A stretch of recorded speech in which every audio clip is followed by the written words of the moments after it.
Pero déjenme, antes de entrar al Salmo 119, por si ustedes quieren ir buscando ahí en su Biblia, en su tableta, el Salmo 119, ya que estamos viendo ese Salmo. Pero primero quiero hacerle una pregunta, a ver qué tan alertas están, a ver si no les ha dado el Alzheimer's o algo así, ¿verdad? A ver, ¿qué celebramos este próximo domingo? Ok, esta pregunta es nomás para los que no vinieron al de inglés, ¿ok? Si usted vino al de inglés, vas a ver la respuesta, si es que piquito, calladito, cerradito, ¿verdad? ¿Qué celebramos este domingo? ¿Nadie sabe?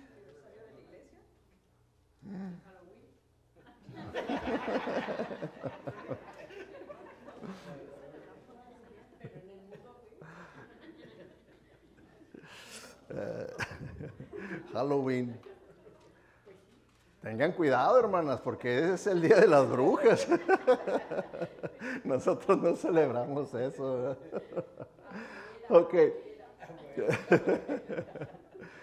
Bueno,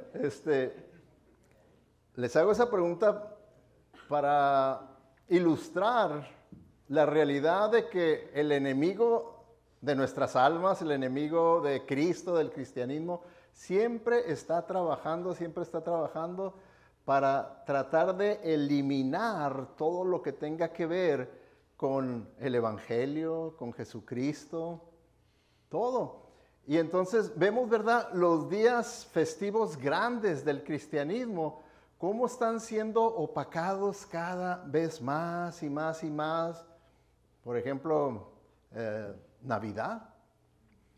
En generaciones pasadas, pues el énfasis principal y mayor era el nacimiento de Jesucristo, la venida del Mesías, la encarnación de Dios. Eso era el énfasis. Pero poco a poco la Navidad secular empezó a tener más relieve, empezó a tener más énfasis, y Santo Claus, los regalos y reuniones familiares y todo lo que viene siendo en realidad la celebración secular fue opacando y opacando y opacando el verdadero significado de la Navidad. Y nosotros, el pueblo de Dios, somos los que tenemos que no permitir eso. ¿Cómo? No cayendo nosotros en eso, en opacar el verdadero significado de la Navidad con la celebración secular que hay de la Navidad. Tenemos que tener mucho cuidado en eso, ¿verdad? Lo mismo pasa con la Pascua. ¿Qué es lo que celebramos en la Pascua? La resurrección de Jesucristo, el máximo, bueno, entre el evento de la encarnación de Dios y la resurrección de Jesucristo son los dos eventos más grandes en la historia de la humanidad. Y sin embargo, poco a poco empezó que la coneja y que los huevitos y que las fiestas y que esto y que el otro, de tal manera que si ustedes se fijan, prevalece más el énfasis secular que el espiritual, que el bíblico, la resurrección de Jesucristo. Entonces, los eventos grandes del cristianismo, pues el enemigo los va cubriendo, los va opacando, los va ofuscando, de tal manera que hay otro evento grande dentro del cristianismo que al preguntarles ahorita, ni supieron qué contestar. Ni supieron qué contestar. ¿Por qué? Porque ese evento grande del cristianismo, que en épocas pasadas era lo que verdaderamente como nación, una nación que fue fundada en las Escrituras, era lo que se celebraba. Pero en un estado de los Estados Unidos, en Minnesota, que había una colonia fuerte de europeos que venían de los celtas y todo, fueron los que empezaron a continuar con la celebración esa del Halloween, que le llamamos Halloween. Pero esa no era una celebración de la nación como lo vemos ahora, ¿verdad? Comercializada en la manera en la que está comercializada. Y de ahí empezaron a tomarla a otros estados y fue poco a poco creciendo. El enemigo empezó a esparcir su evangelio, lo empezó a esparcir de tal manera que ya ahorita nadie sabe qué es lo que se celebra cristianamente el 31 de octubre, sino lo único que está en la mente de las personas es Halloween. Ya triunfó el enemigo. Ya ahorita la verdadera celebración que se tenía en generaciones pasadas, ni el cristianismo moderno ni siquiera sabe de qué se trata. Y se trata de un evento trascendental, un evento que tiene que ver con las raíces espirituales, doctrinales, teológicas de nosotros hoy en día como cristianos y como esta iglesia. Y me refiero yo a la reforma de la iglesia. Eso es lo que se celebraba antes, la reforma de la iglesia.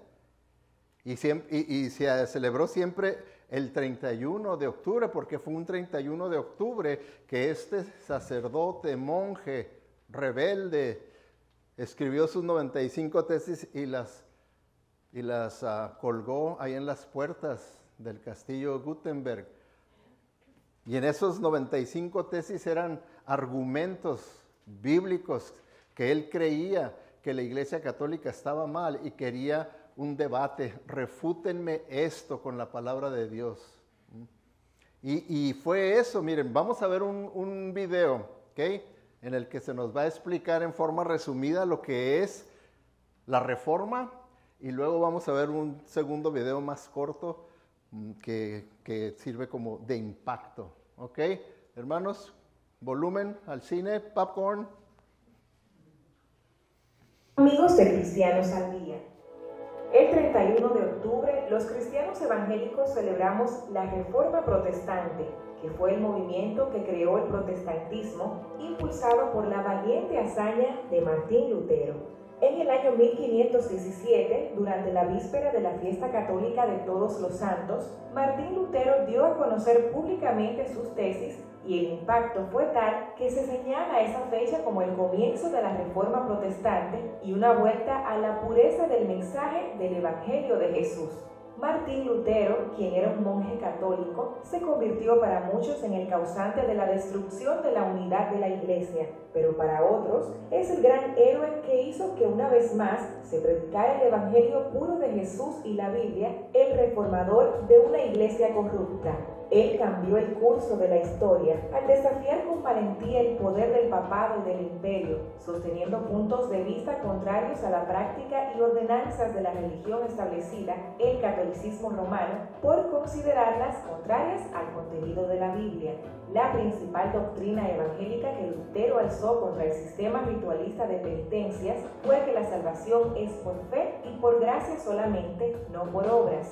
La chispa que movió al monje vino probablemente en 1515, cuando Lutero empezó a dar conferencias sobre la epístola a los romanos, pues él mismo dijo después, fue en el primer capítulo de esa epístola donde encontró la respuesta a sus dificultades.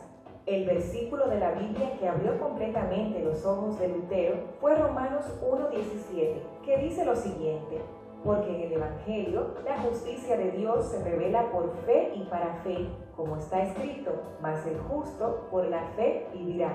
Lutero estuvo meditando de día y de noche para comprender la relación entre las dos partes del versículo que, tras afirmar que en el Evangelio la justicia de Dios se revela, concluye diciendo que el justo por la fe vivirá.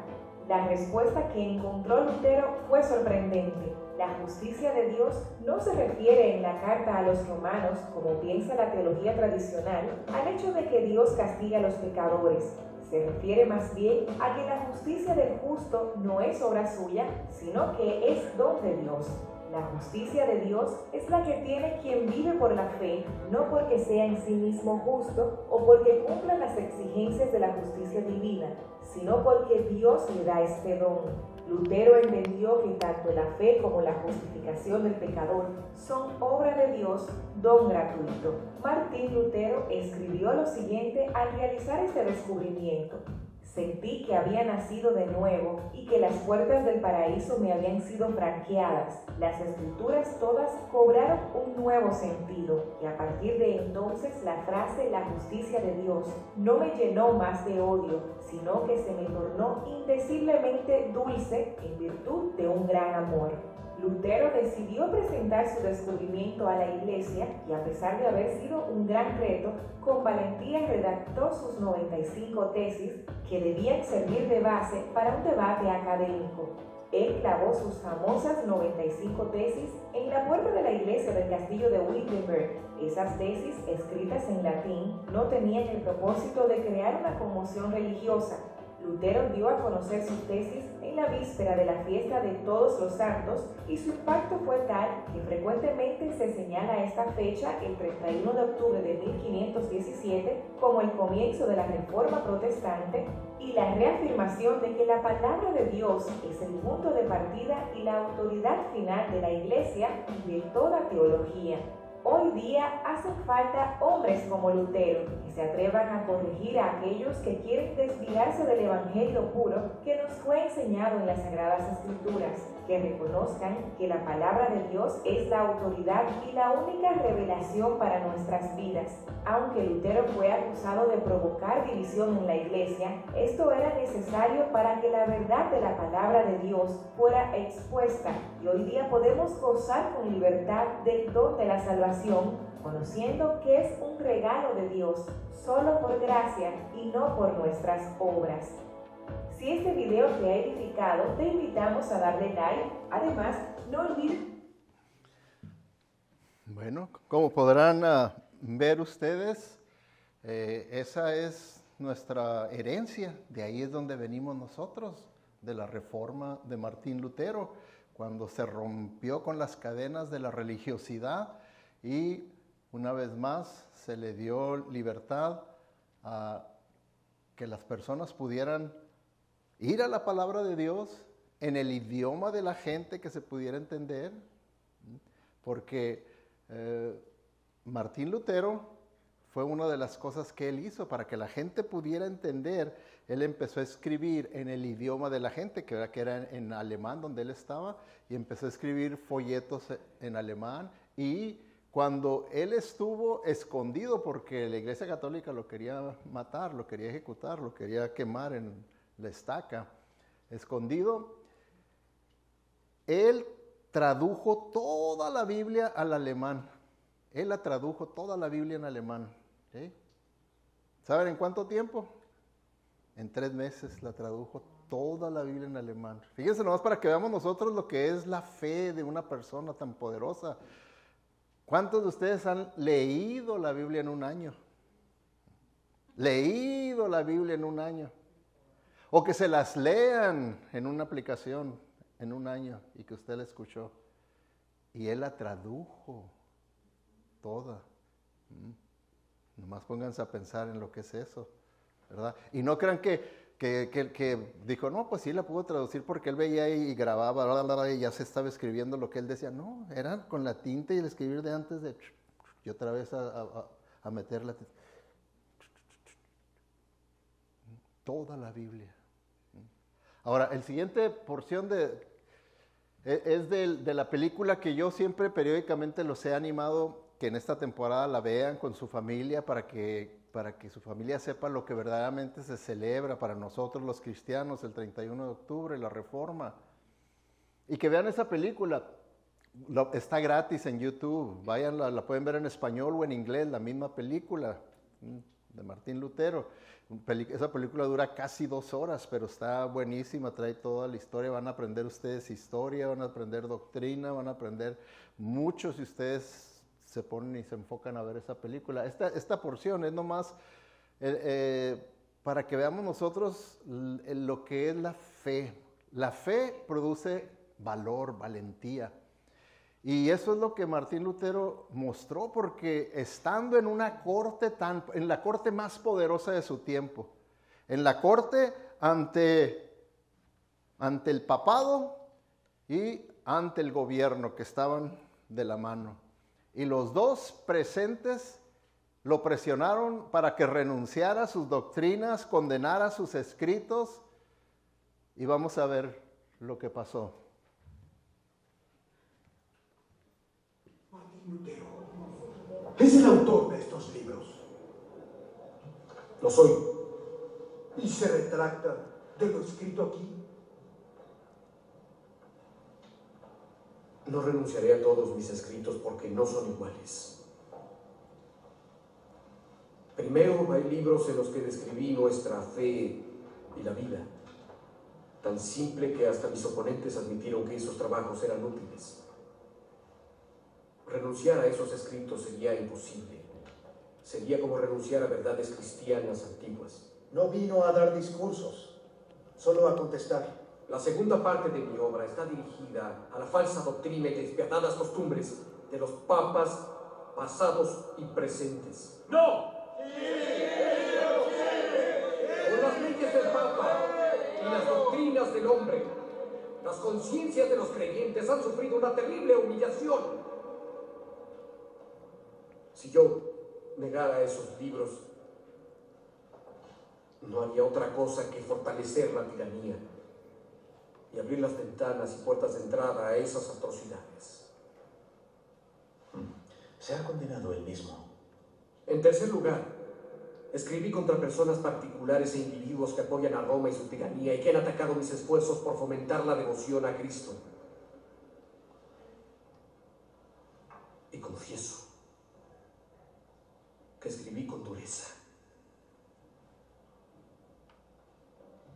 Soy humano y puedo errar. Dejen que mis errores puedan probarse con las escrituras divinas.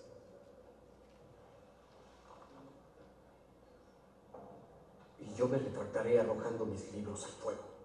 La pregunta no ha sido contestada. Usted, Martín Lutero, no colocará en duda las cosas que la Iglesia Católica ya tiene juzgadas desde antes.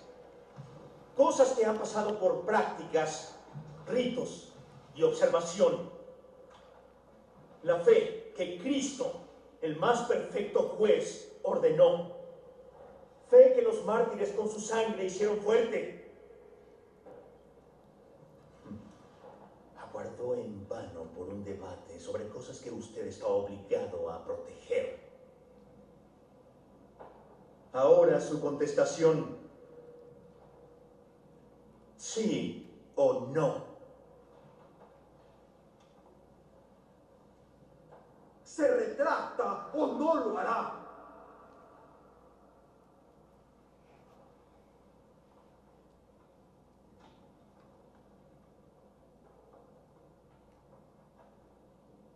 Si su majestad y sus señorías desean una simple respuesta, contestaré. Aunque yo me convencí por las Escrituras y por pura razón, no por papas y concilios que siempre se contradicen entre ellos mismos. Mi conciencia se somete a la palabra de Dios. Ir contra la conciencia no es correcto jamás.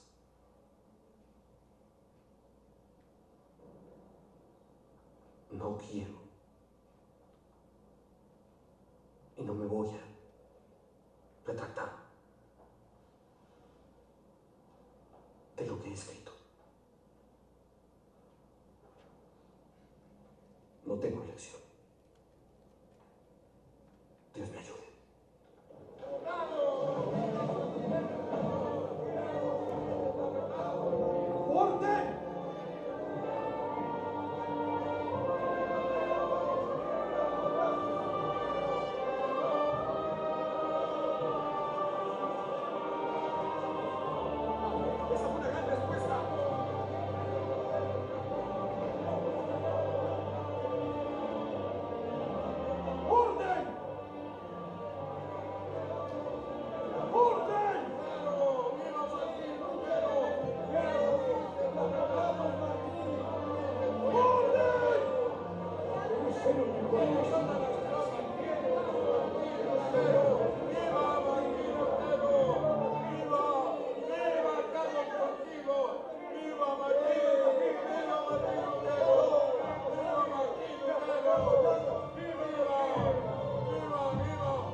Yo vengo directo, de familia cristiana de emperadores.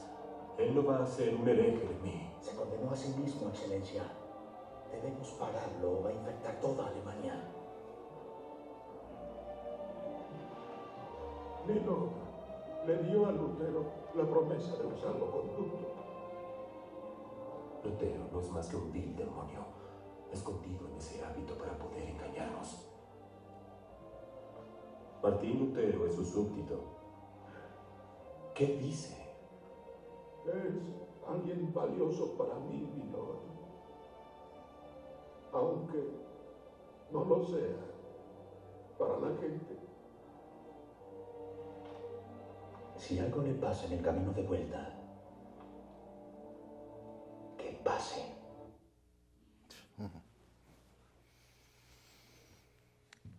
Y así fue, la Iglesia Católica trató de matarlo, pero sus amigos, todos sus seguidores lo escondieron en un castillo.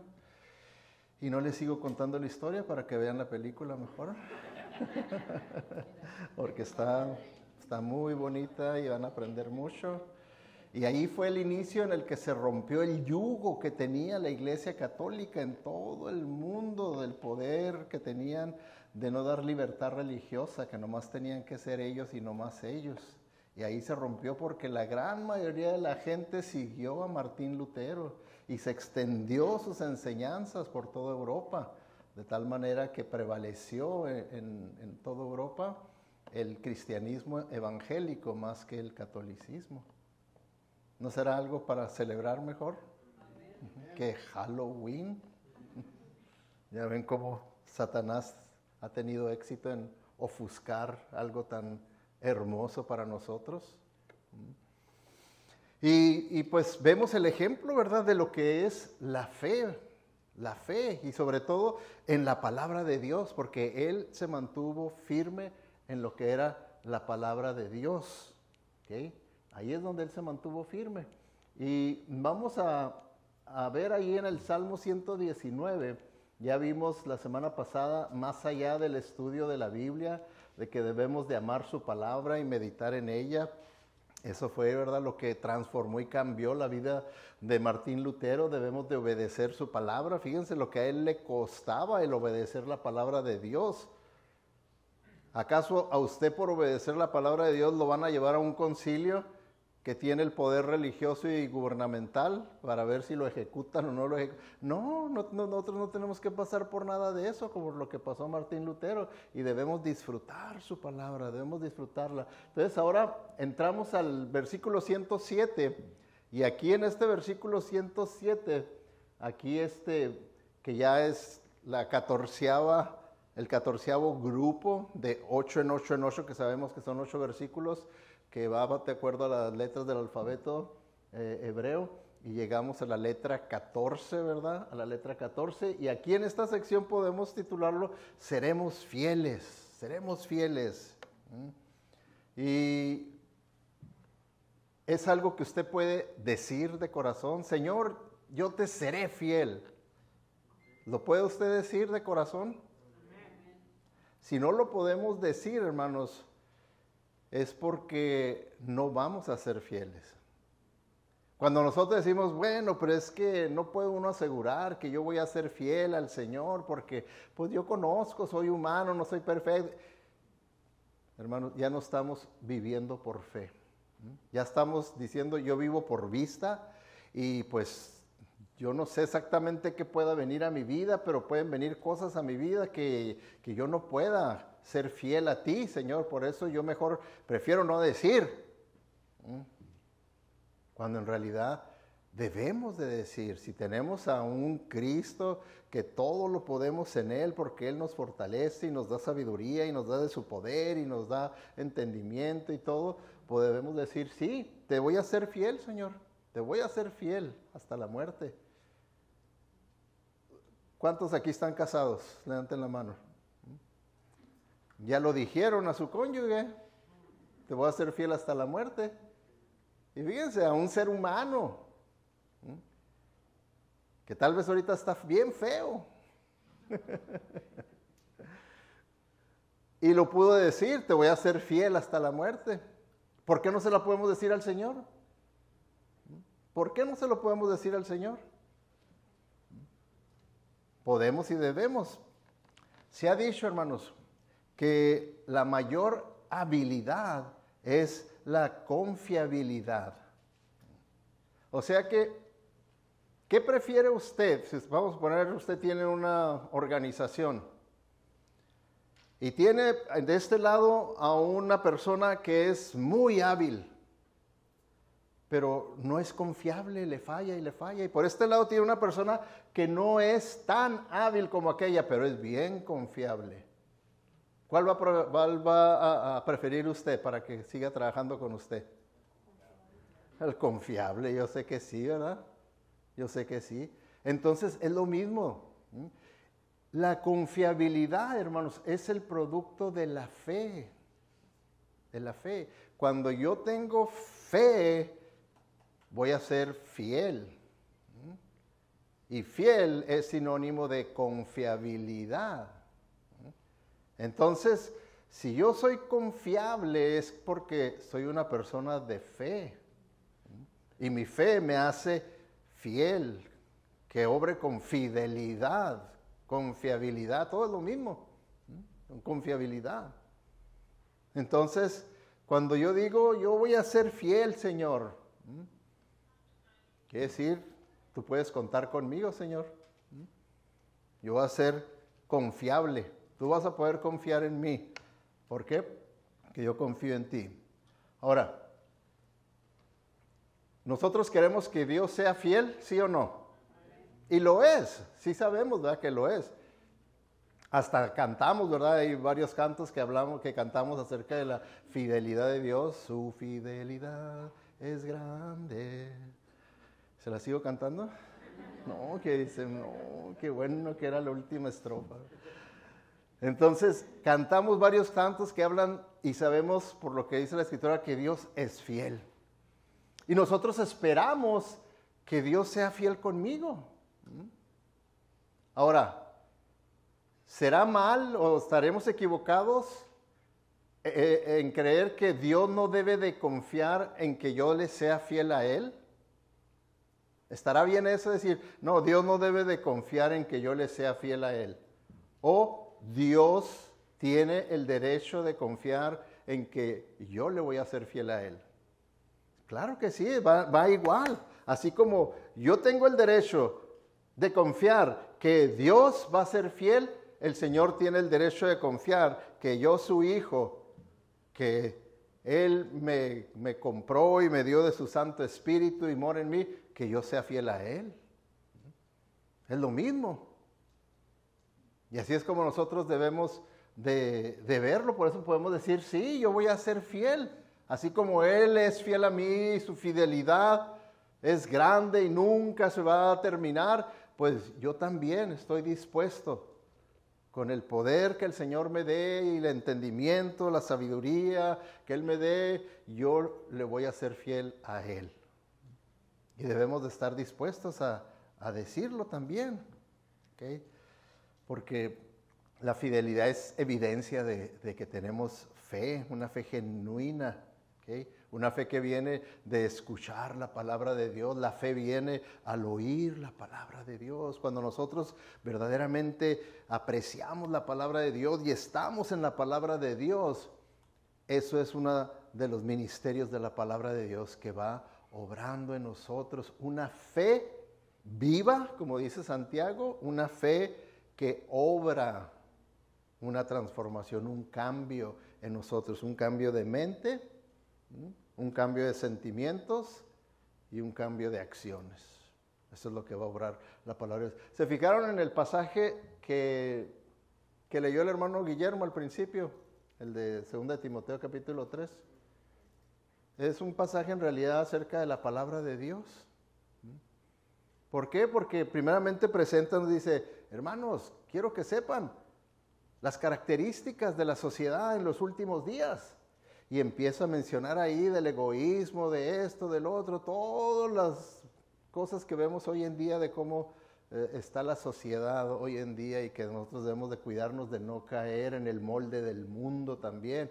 Y luego ahí luego él se pone también de ejemplo y dice, no, ustedes saben que yo no he caído en eso, y empieza a decir él sus características de fidelidad, de amor y todo, de entrega al Señor. Y luego también dice, y también tú, Timoteo, dice, tú no has caído en ese molde de esta sociedad, del mundo. ¿Por qué? Dice, porque desde chico te enseñaron las Escrituras.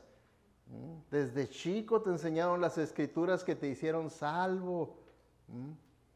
Y luego ya termina diciendo, porque las Escrituras son útiles, son buenas para esto y esto y esto, y te presenta 4 ministerios poderosos que tiene la palabra de Dios en la vida del creyente. Cuando uno verdaderamente la cree en la palabra de Dios, está en ella, la lee, la estudia, la medita, la ora, la vive, entonces tiene un impacto tremendo en la vida del creyente la palabra de Dios, y entonces no va a ser difícil para nosotros poderle decir al Señor, Señor, yo te voy a ser fiel. No va a ser difícil. Es cuando estamos bien en la carne, cuando decimos, ay, yo no puedo decir tal cosa. No, pues claro que no. La carne es una cárcel, es una oscuridad. Y cuando está uno en la oscuridad, pues o tiene que ser uno muy hipócrita y decir, amén, yo voy a hacer, cuando en realidad la persona está en una oscuridad que sabe bien que no quiere ni salir de ella. Entonces, aquí vemos, ¿verdad?, que el salmista describió en estos 8 versículos varias áreas de fidelidad en la vida del creyente. Vamos a ver la primera. Dice ahí que debemos de tener pies fieles, ¿okay? O sea, nuestro caminar por este mundo, nuestro caminar, nuestro estilo de vida, a eso se refiere cuando la Biblia dice que caminemos en el Espíritu y no en la carne. Quiere decir, vivamos conforme al poder del Espíritu y no al poder de la naturaleza caída del hombre. Entonces, pies fieles. Vamos a ver lo que dice el versículo 105. Versículo 105. Dice, tu palabra es una lámpara que guía mis pies y una luz para mi camino. Aquí tenemos 2 imágenes bíblicas familiares que se combinan en este versículo, ¿verdad? El camino simboliza la vida. Nosotros vamos por esta vida, es como un camino. Vamos por este mundo, ¿verdad? Caminando, viviendo, ¿verdad? Y la palabra de Dios es la luz que nos ayuda a seguir el camino correcto.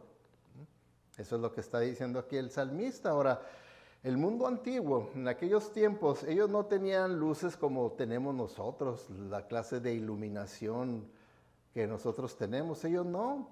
Ellos lo que tenían cuando salían en la noche no era más que una pequeña vasija de barro que tenía aceite, ¿verdad? Y lo prendían y con eso caminaban, lo cual quería decir que esa lucecita les iluminaba nada más un paso a la vez. Un paso a la vez, hasta ahí nada más, hasta ahí nomás les iluminaba. Lo cual, simbólicamente podemos ver que la palabra de Dios nos está diciendo que así es en la vida, ¿verdad? Que nosotros no podemos saber qué hay por delante en la vida. No lo podemos ver, no lo sabemos qué vaya a haber el día de mañana, porque ni sabemos si vamos a vivir el día de mañana, menos saber lo que va a pasar. Por eso Santiago dice, no digan que mañana y que el próximo año vamos a ver, dice cuando, qué bárbaro, no sabes si vas a vivir el día de hoy y ya andas asegurando que el próximo año vas a hacer esto y esto y lo otro. Entonces, con eso quiere decir que la vida de fe tiene que ser un paso a la vez. Que el Señor nos muestra su voluntad y en ese momento que el Señor me muestra cuál es su voluntad, me habla, me dice lo que tengo que hacer, yo lo tengo que hacer si quiero saber qué es lo que el Señor tiene para mí más adelante. ¿Por qué? Porque el Señor no me va a mostrar lo que Él quiere para mí. Esto que está acá enfrente no me lo va a mostrar yo estando aquí. Me lo va a mostrar, como les digo, con esa lamparita, cuando yo llegue aquí, ya voy a poder ver esto aquí. Cuando yo llegué aquí pude ver que el Señor quería que yo fuera un pastor. Allá no, yo no sabía. Acá yo no sabía que el Señor quería que fuera un pastor. Yo nomás sabía que Él quería que fuera fiel, que le sirviera, que viviera para Él y empezar a dar pasos de obediencia, pasos de obediencia, y Él le iba mostrando el siguiente paso, el siguiente paso, el siguiente paso, y así es como debe ser la vida cristiana, un paso a la vez. No hay tal cosa de brincos. ¿Por qué? Porque el Señor es sabio. Si Él me hubiera permitido darme ese brinco hasta acá, yo no estaría preparado para esto. Yo no estaría preparado para esto. Es más, saldría corriendo y diría, no, esto no es para mí, porque no estaría preparado, o sería un gran fracaso tratar de hacer algo donde todavía no, el Señor no me ha llevado hasta allá. No me ha llevado hasta allá. Y que muchas veces, ¿verdad? Nosotros en la carne queremos adelantar al calendario y los planes perfectos y sabios de Dios y queremos adelantarnos. Y simplemente termina en fracaso. Lo he visto vez tras vez tras vez en más de 40 años que tengo en el cristianismo y estando activo en la iglesia. He visto fracaso tras fracaso. ¿Por qué? Porque verdaderamente no se ha querido ser fiel al Señor, paso por paso, paso por paso, paso por paso. Es como se tiene que ser fiel al Señor. Entonces, nosotros tenemos pies fieles, y luego el versículo 106 al 108, palabras fieles, dice versículo 106, lo prometí una vez y volveré a prometerlo, obedeceré tus justas ordenanzas, que es sinónimo de tu palabra. ¿Okay? He sufrido mucho, oh Señor, restaura mi vida como lo prometiste. Él promete, Dios promete, está bien. Señor, acepta mi ofrenda de alabanza y enséñame tus ordenanzas, tu palabra. Entonces, vemos, ¿verdad?, que palabras fieles. Por eso que cuando nosotros hacemos promesas al Señor o a alguien más que nosotros le hagamos alguna promesa, debemos de cumplirlas. Debemos de cumplirlas. Ahora, muchas personas tienen la idea equivocada y dicen, no, la Biblia dice que no debes de hacer promesas. Pero en realidad la Biblia no enseña eso, que no debemos de hacer promesas. Dice que no debemos de hacer promesas que no tenemos la intención de cumplir. Si no tenemos la intención de cumplir esa promesa, no la haga, nomás por verse bien, por quedar bien, por manipular, por lograr algo. No la haga. Porque la Biblia dice, si prometes algo, cúmplelo. Eso sí dice, sí, puedes hacer promesas, pero cúmplelas. Cúmplelas. Y eso, ¿verdad?, es lo que este pasaje dice. Yo voy a ser fiel, Señor, yo voy a cumplir. Por eso el salmista dice, lo prometí una vez y volveré a prometerlo. ¿Por qué? Dice, obedeceré tus justas ordenanzas. Yo voy a obedecer tu palabra. Entonces, son promesas que uno no tiene que tener temor de hacer. Porque cuando nosotros tenemos temor de cumplir una promesa al Señor, es porque nos hemos dejado la puerta abierta para ser desobedientes. Nos hemos dejado la puerta abierta para hacer lo que yo quiera. Cuando digo lo que yo quiero, es lo que mi carne quiere. Y lo que mi carne quiere, pues no es de acuerdo a la voluntad de Dios. Es de acuerdo a mí, a mis planes, a mis deseos, a mis placeres, a mi agenda, todo eso sí, pero no es de acuerdo a los planes y a la perfecta voluntad de Dios. Entonces, es por eso que debemos de hacer promesas a Dios, porque es una manera de comprometernos, así como fue en el matrimonio. ¿Por qué personas prefieren vivir nomás juntos y dicen, no, nuestro amor es libre de compromisos, no quieres compromisos, eso es todo? Pero no que sea un amor superior, al contrario, es un amor chafa, que no es ni siquiera amor. Porque el verdadero amor se compromete, así como Dios, Jesucristo, De tal manera amó Dios al mundo y se comprometió dando a su Hijo en sacrificio completamente por nosotros. Entonces, así también nosotros no debemos de tenerle miedo a los compromisos que el Señor está retándonos. Son retos de fe a que nosotros los obedezcamos, a que los llevemos a cabo. Porque hay personas que se pasan una vida rechazando los retos de Dios y rechazándolos y pasándolos, y es lo que yo digo, es una vida de toreros. Nomás, ole, dejan que pase, y ole, ya pasó otro reto, y y ole, y ninguno de los retos los toman, los confrontan, se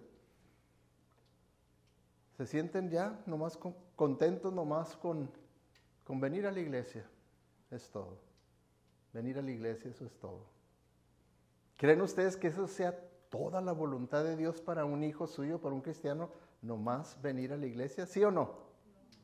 No, hermanos, tienen usted que decirlo con seguridad y decir, no, esa no es la voluntad de Dios para la vida de un cristiano. Si no, pues Martín Lutero estaba bien ahí donde estaba. Vivía en la iglesia, porque era monje. Qué mejor que eso, vivir ahí. Ahí vivía. Sin embargo, no. Había algo superior que lo retó y lo hizo que tuviera que salir de la comodidad en la que él estaba. Salir de esa comodidad y entrar a riesgos, a peligros. Pero era porque era la voluntad de Dios. Y porque Dios lo estaba usando, y así es como tiene uno que verse. Todos podemos ser un Martín Lutero, en el sentido de que podamos nosotros ser revolucionarios ahí en donde estamos, en el trabajo, en la escuela, con los amigos, con la familia, donde quiera que estemos. Que la gente pueda ver que verdaderamente somos seguidores de Jesucristo, que verdaderamente somos seguidores de Jesucristo, no que verdaderamente no faltamos a la iglesia los domingos nada más, que somos seguidores de Jesucristo. Entonces, palabras fieles, ¿okay? Palabras fieles. La siguiente sección habla también de una memoria fiel, ¿okay? Memoria fiel. Bueno, déjenme dar unos pasos atrás, ya que veo que todavía me queda un poquito más de tiempo, hablar sobre palabras fieles, un poquito más. Cuando hablamos de palabras fieles, que la Biblia nos enseña que nosotros debemos de tener cuidado de nuestras palabras, que nuestras palabras dice que sea sí o que sea no, pero que debe uno de verdaderamente respaldar lo que uno dice, lo debe uno respaldar con sus acciones, con su vida. Porque con el Señor, pues la Biblia dice que no se juega, no tenemos nosotros que andar diciendo algo que verdaderamente no es cierto en nuestra vida. Como luego se dice, es un decir. Yo entendí esa expresión con mi suegro cuando yo trabajaba en la compañía eléctrica y tenía una gatita y se quejaba de la gatita, que esta gatita cochina y que ya se orinó aquí, que esto y que lo otro, la voy a tirar. Y yo le dije, bueno, yo la puedo llevar a un rancho. Le dije, hay ranchos donde tienen gatos y yo la puedo llevar, al cabo que yo ando por todos lados aquí en el valle. Según dele, como no, muy buena idea, cuando pueda, pues llévesela. Ya un día llegué en la mañana y le dije, vengo por la gata. ¿Cuál gata? Pues la Kira, le decía la Kira. Ya ve que me dijo que se quería deshacer. Es un decir, hermano. Es un decir. O sea que no más, ¿verdad? Por quejarse de las latas que le da la gatita. Pero nosotros así podemos hacer también con las cosas que decimos de la palabra de Dios, de los retos que el Señor pone en nosotros, de que, sí, yo voy a ser fiel y yo voy a hacer esto. Y luego cuando venga el momento, era un decir nada más, hombre, ¿cómo crees? No, hombre. Y no debe ser así. Por eso nosotros debemos de tener mucho cuidado en ser sinceros con nuestras palabras. ¿Sí? Díganme ustedes si Dios no toma en serio las palabras que nosotros cantamos, lo que decimos. ¿Lo tomará en serio Dios? ¿Mm? Porque no crean que para Dios es suficiente el que usted sienta esa emoción, porque sí, la adoración debe tener emoción en nosotros, y cuando cantamos sentir aquello, ¿verdad? Pero eso no es suficiente, eso no lo va a impresionar a Dios. Lo que va a impresionar a Dios es que nosotros recibamos su mensaje, lo que Él nos está pidiendo, lo que Él nos está diciendo en ese mensaje del canto, y lo hagamos, lo vivamos. Si el Señor me está llamando a un quebrantamiento, un reconocimiento de que estoy fallándole en esa área, y lo hago, eso sí le impresiona a Dios. Pero no nomás el que me haya tocado aquello profundamente. No nomás eso, sino Él quiere que se vaya a la acción, porque eso es lo que es la naturaleza de la fe. La fe es acción. Por eso Santiago habla ahí, dice, de la fe viva, la fe muerta. Entonces, vemos, ¿verdad?, que debemos de tener mucho cuidado con lo que cantamos, con lo que oramos, que no nomás oremos por impresionar a la gente, sino que oremos porque verdaderamente estamos conscientes que me estoy dirigiendo a Dios y estoy hablando con Dios, estoy hablándole a Dios. ¿Cambiaría su manera de hablarle a Dios si Él se le apareciera? ¿A que si nomás lo hace así como es la oración? ¿Cree usted que cambiaría? Así tenemos que hacerlo, como si Él estuviera ahí en aparición delante de mí, porque Él está ahí delante de nosotros cuando nosotros oramos. Entonces tenemos que tener mucho cuidado en nuestras palabras, lo que oramos, lo que cantamos, lo que leemos, como lo que leímos todo un capítulo esta mañana. ¿Puso usted atención al mensaje? ¿Captó lo que Dios le estaba diciendo a usted? De tal manera que dice, Dios me habló para que ahora yo obedezca aquí, para que haya este cambio en mi vida, para que yo haga esto, para que yo haga lo otro. Porque esa es la naturaleza de la fe, es de obedecer. Entonces, ahora sí podemos pasar a la memoria fiel. Y dice ahí en el versículo 109, dice, mi vida pende de un hilo constantemente, pero no dejaré de obedecer tus enseñanzas. Otras versiones dicen, no olvidaré tus enseñanzas. No olvidaré tus enseñanzas, no dejaré de obedecer tus enseñanzas. O sea, yo voy a tener una memoria fiel de lo que tú me has dicho, de lo que yo he aprendido en tu palabra, y voy a ser fiel. Versículo 110, los malvados me han tendido sus trampas, pero no me apartaré de tus mandamientos. ¿Qué está diciendo? No importa, aunque venga la persecución contra mí, es más poderosa tu palabra en mi vida que el temor a ellos. Yo te voy a continuar obedeciéndote, aunque vengan en contra mía. Yo voy a continuar obedeciéndote. Entonces, por eso, recordando la palabra de Dios. Fíjense, hermanos, en los tiempos bíblicos, ellos no tenían todo lo que nosotros tenemos, ¿verdad? Pero ni siquiera tenían ellos una Biblia, o vamos a suponer, ellos no tenían los documentos de los primeros 5 libros de la Biblia de la ley. Ellos no los tenían eso, nadie los tenía esos. Cuando vemos nosotros en el libro de los Hechos, ¿verdad?, del eunuco que ya volvía a Candace, llevaba una porción del rollo de Isaías. Eso era lo que gente muy rica era lo que podían ellos tener, una porción de un libro nada más, unos cuantos versículos, pero tenían que tener mucho dinero para poder comprar eso. Y pues claro, él era el tesorero de Candace, pues traía la pura lana para comprar eso y se llevó esa porción de Isaías que iba leyendo y no entendía nada.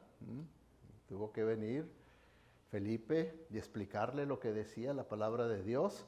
Entonces, fíjense, hermanos, nosotros ahorita, por ejemplo, en los oikos, tenemos un versículo para memorizar, ¿verdad? ¿Cuánto tiempo estamos pidiendo que se memoricen un versículo? En 2 semanas, ¿verdad? Porque eso es lo que dura toda una lección de 5 días. Nosotros lo estamos haciendo en 2 semanas. Entonces tenemos 2 semanas para memorizar un versículo. ¿Okay?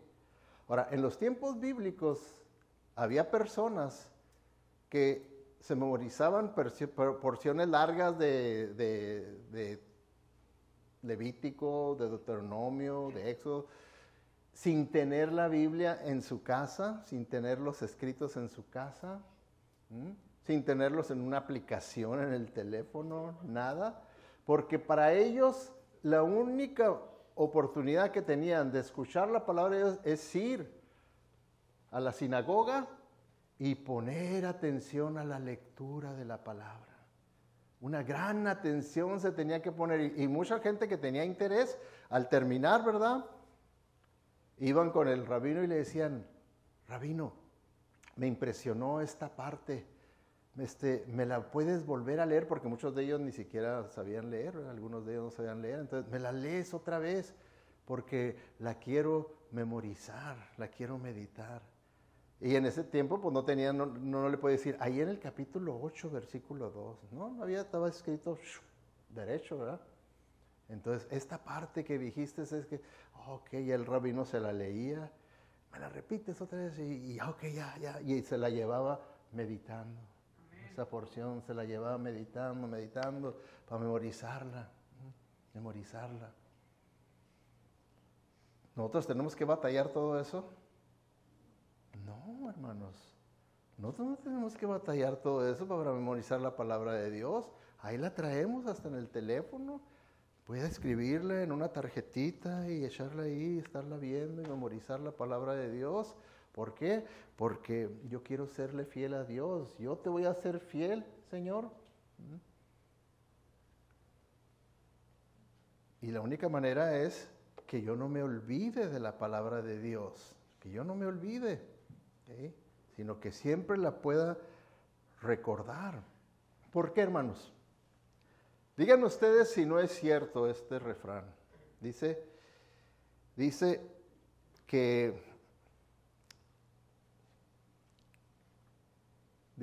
olvidar produce desobediencia. Olvidar es desobedecer. ¿Creen ustedes en eso? ¿Sí? Cuando uno olvida, pues hasta cierto punto desobedece. Es como, por ejemplo, si yo les digo, hermanos, para la próxima semana quiero que lean bien este pasaje, porque... Y viene, ¿cuántos lo leyeron? Ay, no, se me olvidó. ¿Fueron obedientes? No fueron obedientes. No fueron obedientes. Así también, cuando nosotros nos olvidamos lo que escuchamos ahora y salimos y no lo ponemos por práctica, porque ya nos olvidamos, ya no sé ni de qué se trata el mensaje, ¿verdad? Que sí, la película estaba buena, ¿verdad? Pero el mensaje no sé de qué fue, ¿verdad? No sé de qué fue. Y en realidad el pasaje va con la película.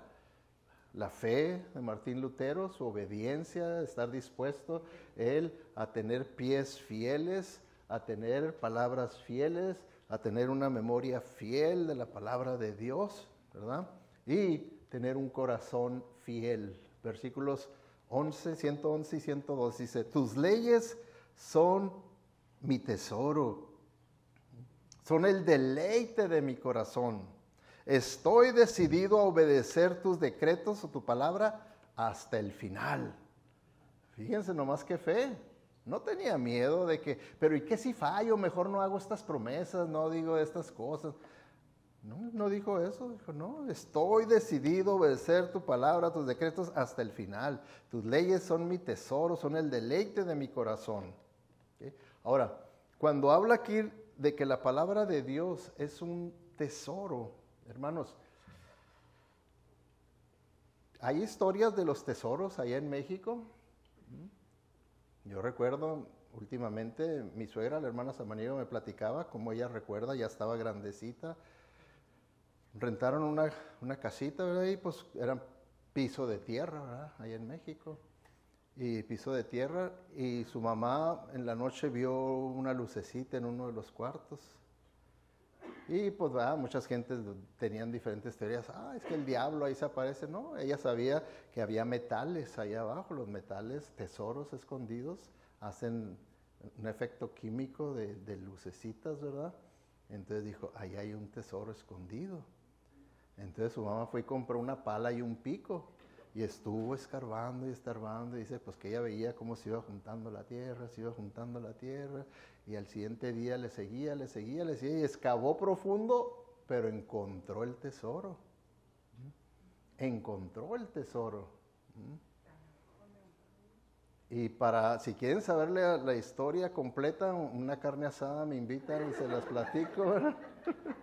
Porque, bueno, lo que pasó es que sí encontró el tesoro, y en aquel entonces había personas que le compraban a la gente que encontraba tesoros, se los compraban. Entonces vino le llamó a una persona, y esta persona compraba tesoros, pero le quería dar cacahuates, y era un tesoro muy valioso, todo lo que tenía. Y no lo rechazó. Ya supo de otra persona, vino y también le quería dar cacahuates y lo rechazó. Y entonces de envidia la reportaron a las autoridades. Y vino el gobierno con el ejército y le quitaron el tesoro, ¿verdad? Cuando ella no estaba ahí, entraron, quitaron el tesoro, y ella tuvo que escapar acá a los Estados Unidos porque la querían encarcelar.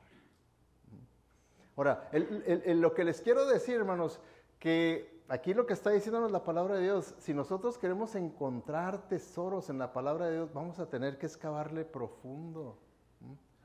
El ver y estudiar la Biblia nomás superficialmente no va a encontrar tesoros ahí superficialmente. No va a encontrar tesoros ahí. Necesita excavar, redarguir, es lo que quiere decir redarguir mi palabra, escarbarle, profundizarse. Y entonces vamos a encontrar los tesoros espirituales que tanto necesitamos nosotros en nuestra vida. Entonces, el extraer tesoros es un trabajo duro, que debemos de hacerlo. Por eso es que les he dicho los 5 trabajos duros que tenemos que hacer si queremos extraer el tesoro de la palabra de Dios. Y mucha gente ni siquiera lee la Biblia. Se pasa toda la semana y ni siquiera leyeron la Biblia. ¿Se imaginan? ¿Creen ustedes que están extrayendo tesoros sin ni siquiera leerla? Ahora, otras personas dicen, no, yo sí la leo. Bueno, eso nomás es un paso para extraer un tesoro. Puede ser que ya nomás compró la pala y el pico. Usted la tiene que leer, y luego, porque muchas cosas no va a entender, la tiene que estudiar para sacar la interpretación correcta de ese pasaje. Y una vez que usted tiene la interpretación correcta de ese pasaje, lo puede meditar para permitir que el Espíritu Santo se lo aplique a su vida o a la vida de otras personas. Y una vez que lo meditó, entonces ahora va a orar de acuerdo a la voluntad de Dios, porque está de acuerdo a su palabra, y lo va a orar. Y una vez que lo oró, a la oración le ponemos patitas, piecitos, a obedecerlo. 5 pasos. Eso es excavar profundamente para descubrir los tesoros que tiene la palabra de Dios para nuestra vida. Y entonces nos va a enriquecer. Entonces sí nos va a enriquecer. Con andar nomás ahí barriéndole por encimita, no nos va a enriquecer. No nos va a enriquecer. Tenemos que escarbarle. Extraer tesoros es un trabajo duro. Y una vez que su corazón está decidido a obedecer la palabra de Dios, usted va a ir en esta vida por el camino correcto. Va a ir por el camino correcto con toda seguridad. Y yo les puedo asegurar, toda persona que se sale de los caminos de Dios y todo, es principalmente porque no estuvieron en la palabra de Dios. Ahí estuvo el problema. Verdaderamente no estuvieron. Por eso es el Salmo 119, una vez más, que el Señor nos quiere impactar y decir, miren, esto es lo más importante, mi palabra. Por eso les dejé este capítulo tan grande y por eso lo dejé en el centro de la Biblia, para que ustedes vean que esto es lo que debe ser central en su vida, mi palabra. Que la conozcan, que la aprecien, que la vivan, que la obedezcan, que la compartan. Y entonces van a tener una vida que se va a poder ver, la gente va a poder ver que somos fieles. Entonces, cuando ellos ven que somos fieles a la palabra de Dios, entonces dicen, ese es auténtico. Ah, pero fulano, mangano, son una bola, esos son puros hipócritas, pero esa persona sí le creo. El mundo puede notar eso, y el mundo hace ese tipo de juicios de determinar quién es fiel, quién es auténtico y quién no lo es, por la fidelidad. Por la fidelidad es como nos van a juzgar. Oremos. Padre Celestial, te damos gracias, Señor, por tu palabra, por lo que podemos en este día recordar que debemos de celebrar nosotros como cristianos, no las costumbres paganas, sino únicamente lo que verdaderamente nos haga crecer en la fe, en el conocimiento tuyo, como es ese evento de la Reforma tan transformador en varios continentes de este mundo. Pedimos pues, Señor, para que tú nos guíes, nos convenzas que tu palabra debe ser central en nuestras vidas y que debe ser nuestra prioridad día a día, que debe estar por encima en cuanto a prioridad a nuestro trabajo, nuestra familia, todo lo que consideramos de gran valor y de gran necesidad. Señor, que verdaderamente podamos ver que tu palabra está por encima de todo aquello. Y que cuando verdaderamente lo hacemos, le vamos a dar todavía mayor valor a nuestra familia, a nuestros quehaceres, a nuestras responsabilidades. Gracias te damos, Señor, por tu palabra, que es la única que nos da esa clase de sabiduría. Nos ponemos en tus manos para que tú nos guíes, Señor, y nos convenzas de que debemos de vivirla. En el nombre de Cristo Jesús y para su honra y su gloria te lo pedimos. Amén.